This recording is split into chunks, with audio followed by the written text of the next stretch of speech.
तो आप लोगों ने इसको देखा कि जो आपका टीआरई थर्ड का एग्जाम है वो यहाँ पर कैंसिल कर दिया है, ठीक है। और ये एक बड़ी पॉजिटिव खबर आई है। और देखो कैंसिल कैसे कैसे हुआ है, इसके यार आज आपको पूरी स्टोरी बताता हूँ, क्योंकि पॉसिबल नहीं था वहां पर जाना। नेटवर्क की दिक्कत थी, जगह की दिक्कत थी, वीडियो नहीं बना सकते थे, और कुछ ऐसी बातें थी जो मैंने काफी छिपा के रखी थी। इनफैक्ट जो मेरे साथ के टीचर थे, मैंने उनसे भी छिपा कर रखी थी। जब ये पेपर कैंसिल हो गया, जब मैंने उनको बताया, कह रहे अच्छा ऐसे भी है, मैंने कहा हाँ ऐसे भी है, ठीक है। तो पूरी इसकी कहानी बताता हूँ। देखिए सबसे पहले मैं शुरुआत करता हूँ, जैसे ही आपका पेपर लीक हुआ था 15 तारीख को, उसके बाद मैंने कहा था कि भाई अभी आपकी जांच एजेंसी इसके ऊपर अपना काम करी है, और बहुत ही ब्रिलियंट काम, ठीक है। मतलब जिसे कहते हैं ना कि मन खुश होने वाला काम जांच एजेंसी ने यहाँ पर करा। लेकिन उसके बावजूद भी बीपीएससी ने मना कर दिया था, ठीक है। अभी आपको बीपीएससी की भी स्टोरी बताता हूँ। बीपीएससी ने यहाँ पर मना कर दिया कि ठोस सबूत लेकर आओ। उसके बाद मैंने एक वीडियो बनाकर डाल दी थी कि अगर बीपीएससी से एग्जाम को कैंसिल नहीं करता तो भाई हम लोग वहां पर बिहार के अंदर ही पटना में आएंगे और बीपीएससी से ही कहेंगे कि आपने इस एग्जाम को क्यों कैंसिल नहीं करा जब आपके पास पुख्ता सबूत थे। तो मैंने उसके अंदर एक डेट रख दी थी 22 तारीख की, 22 मार्च की एक डेट रख दी थी। हालांकि 22 मार्च को बिहार दिवस था, और 2 दिन में बिल्कुल गायब रहा था। क्यों? क्योंकि मैंने आपको बताया था मेरे ऊपर अच्छा खासा दबाव आ गया था, और एक दिन पहले तो अच्छा खासा आ गया था। शासन हो प्रशासन हो किसी भी तरफ से ये क्लियर शब्द थे कि सर पक्का अंदर जाओगे और पक्का कार्रवाई आपके ऊपर होगी।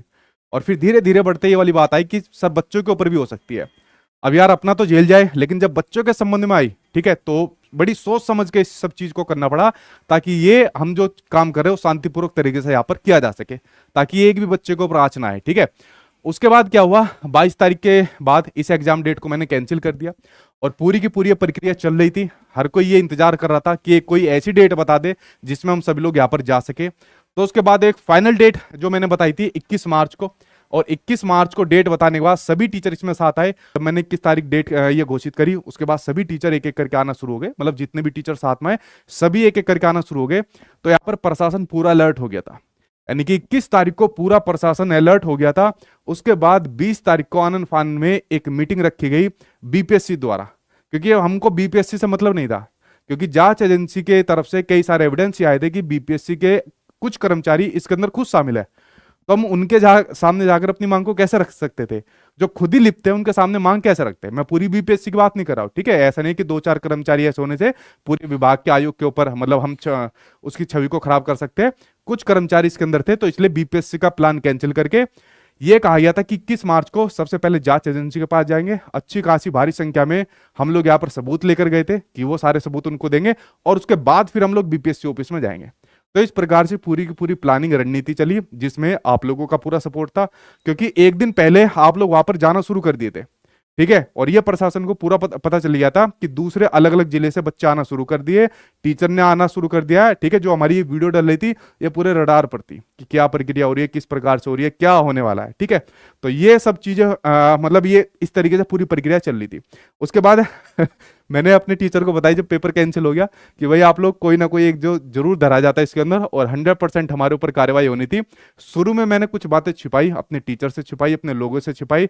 मैं नहीं चाहता था कि इन बातों को पता चलने के बाद उनके ऊपर कुछ नेगेटिव प्रभाव पड़ता या डिमोटिवेट हो जाता। हालांकि कोई नहीं हुआ, सभी इसी सोच के साथ थे कि नहीं जाएंगे, और पेपर को कैंसिल कराने के लिए जितना भी हमारा प्रयास होगा, क्योंकि देखिए हम लोग यार प्रयास कर सकते हैं, होना ना होना वो आपके आयोग के ऊपर डिपेंड करता था, ऊपर वाले के ऊपर डिपेंड करता था, ठीक है। लेकिन प्रयास करना हमारा हक था। अगर कोई ये कहे कि 21 मार्च को जो हम लोगों ने यहाँ पर डिसाइड किया था उसकी वजह से कैंसिल नहीं हुआ, तो भाई मैं उसको बेवकूफ मानता हूँ, क्योंकि पूरा का पूरा आपका प्रेशर आपके आयोग के ऊपर, प्रशासन के ऊपर आ चुका था कि 21 मार्च को सभी लोग आ रहे हैं, दिक्कत हो जाएगी, किरकिरी हो जाएगी। तो 20 तारीख को एक मीटिंग रखी गई, और 20 तारीख को मीटिंग रखने के बाद ही इस पेपर को आपको कैंसिल कर दिया गया। 20 तारीख को जो आपकी मीटिंग हुई थी, ठीक है। और इस मीटिंग के अंदर डिसीजन लिया गया कि हम लोग जो आपका 1 to 5, 6 to 8 है उसको भी कैंसिल करते हैं। और जो एक प्रस्तावित डेट चल रही थी 5 अप्रैल की, एक आपकी प्रस्तावित डेट चल रही थी, ये भी फाइनल नहीं हुई थी, ये ऑफिशियल वेबसाइट के ऊपर नहीं चली थी, बट ये प्रस्तावित थी, और जहां तक संभावना है इसी पर होना था 9 to 10 और 11 to 12 का। तो इसको भी यहां पर पोस्टपोन कर दिया, ठीक है। इसको भी यहां पर पोस्टपोन कर दिया कि अब हम जितनी भी इसकी पूरी प्रक्रिया रहेगी उसको नए सिरे से कराएंगे। पेपर में और क्या क्या अच्छी चीजें हो सकती है, क्या क्या नए मतलब पॉइंट ला सकते हैं जिससे नकलखोर इस एग्जाम के अंदर ना आ सके। पूरा का पूरा एक बड़ा गिरोह था जिसकी कमर तोड़ी यहाँ पर जांच एजेंसी ने। उसके बाद आयोग ने भी अच्छा स्टेप लिया, चाहे अपनी तरफ से लिया चाहे दबाव से लिया, बट फाइनली एक अच्छा डिसीजन लिया। और उसके बाद देखते हैं आगे की प्रक्रिया क्या होने वाली है, वो मैं धीरे धीरे आप करके आपको बताता हूँ। तो इस प्रकार से पूरे जो एग्जाम कैंसिल हुआ उसकी आपकी पूरी की पूरी प्रक्रिया चली है। और सबसे मेन बात ये निकली यार, जैसे ही हम लोग फ्लाइट से नीचे उतरे, पहला कदम हमने रखा और नेटवर्क आए, ठीक है, क्योंकि फ्लाइट में ऊपर नेटवर्क नहीं आते। सबसे पहली पॉजिटिव खबर ये आई कि भाई पेपर आपका जो है कैंसिल कर दिया गया। और ये कैंसिल हुआ जो 20 तारीख की मीटिंग थी, ठीक है। तो इसमें जितने भी आप लोग थे यार, तो सभी का बहुत बहुत थैंक यू। और मैं थैंक यू नहीं बोलूंगा आप लोगों के एग्जाम के लिए, चाहे मैं हूं चाहे बाकी टीचर हो चाहे आप लोग जो स्टूडेंट हो, जो एक एक दिन पहले निकलना शुरू कर देते, रेलवे स्टेशन पर लग लिया था कि हाँ भाई अब यहाँ पर 21 तारीख को सभी लोग आने वाले हैं, ठीक है। तो सभी के सहयोग की वजह से, इसमें कोई क्रेडिट लेने वाली बात नहीं है कि खाली एक इंसान की वजह से हो गया, कोई मेरी वजह से हो गया, कोई इनकी वजह से हो गया, यह सभी के सहयोग की वजह से पेपर कैंसिल हुआ है। अब जो बच्चा मेहनत करेगा उसी का सिलेक्शन यहां पर होगा। ये नकलखोर यहीं पर रह गए, इनका 10 लाख रुपए भी डूब गए और नकल माफिया भी दबोचे गए। लेकिन जो नकल माफिया है ना, इनका कनेक्शन बाकी के जो स्टेट के अंदर एग्जाम हुए थे जहां पर लीक भी हुए थे, सभी की साठगांठ एक ही है, चोर चोर मोसेरे भाई आपस में है। तो यहाँ पर कोशिश करी जाएगी प्रशासन से, चाहे XYZ कोई भी आपका स्टेट हो चाहे सरकार हो, कि प्लीज ऐसे लोगों को धर जो दबोच करके इनके ऊपर सख्त से सख्त कार्रवाई की जा सके, ताकि फिर किसी बच्चे के भविष्य के साथ ये छेड़छाड़ ना कर सके, ठीक है। तो इस प्रकार पूरे जो एग्जाम कैंसिल हुआ था उसकी पूरी की पूरी बातें हैं। इसमें से भी कुछ बातें मैं आपको नहीं बता रहा हूँ, कुछ ऐसी बातें नहीं होती जो ना बताने वाली हो, ठीक है। बट फाइनली जो हमारा मकसद था कि पेपर हमको यहाँ पर कैंसिल कराना है, वो यहाँ पर हमने करा दिया। एक जो इसमें नेगेटिव पॉइंट निकल कर आया, कुछ बच्चों को आया कि सर हम बड़ी दूर से आए हैं, घर वालों को बड़े मतलब मुश्किल से हमने कन्विंस किया है।